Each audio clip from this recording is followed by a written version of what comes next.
Morning Devils, this is Stephen Howson, this is Full Time Devils and this is Transfer Daily. I've struggled this morning trying to find something new. I imagine all the press pack are currently on a plane all the way back from the American tour, so no one's writing anything of note, so there's hardly anything new out there. Stones is being linked to United again, this time in a Part X deal with Evans going the other way to Everton. I just don't see this one happening, I really don't. We've got so many centre-halves that are around the same age as Stones. Why do we go for another one? It makes no sense to me whatsoever. I am certain he's going to Chelsea. This one's just bringing us in to make Chelsea hurry up and pay the money. I'm certain of it. Two centre-halves that we have got at the club, as I've mentioned, that have got massive potential, recently signed new deals, along with Callum Gribbin last week. That's Roshan Williams and Timothy Fosu-Mensah.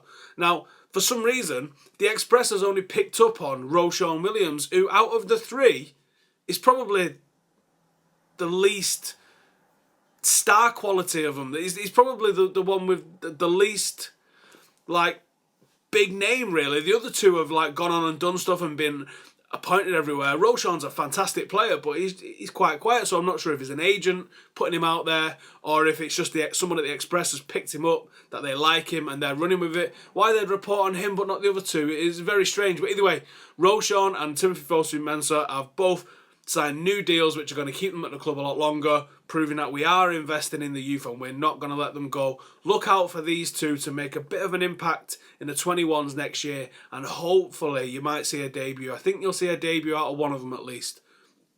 Next up, we've got the only new transfer I've been able to find, really, which is Javier Hernandez, and this talk from Sport in Spain that Monaco are interested in him to replace Dimitar Berbatov, but also Tottenham Hotspur are interested in him.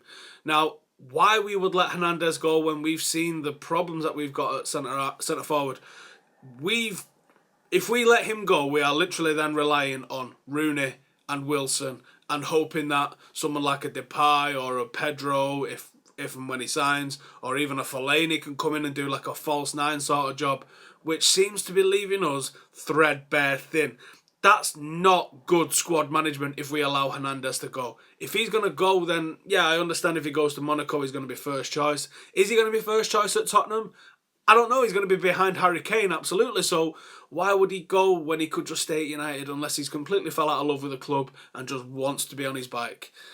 I don't know. So Hernandez is the only new one. Do I think it could happen? Yeah, I do, but I think it's a bad idea if it does. We need to keep him around unless we bring somebody else in. Like I said, a B-level striker. You can't have world-class players in every position and then world-class players on the bench. You have to have different levels of ability. Some older players, some younger players, some of those on the fringes, and that's good squad management. Hernandez, for me, should stay because he scores goals and he doesn't need a lot of time to score goals. He scores goals off the bench, which is what we would want him to do. He's an impact player and he's good at it. So that's it for today.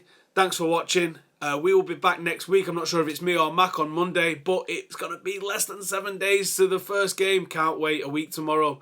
So thank you for watching. Hit it up in the comments below. Give it a like, give it a share, and we'll see you next week. Laters.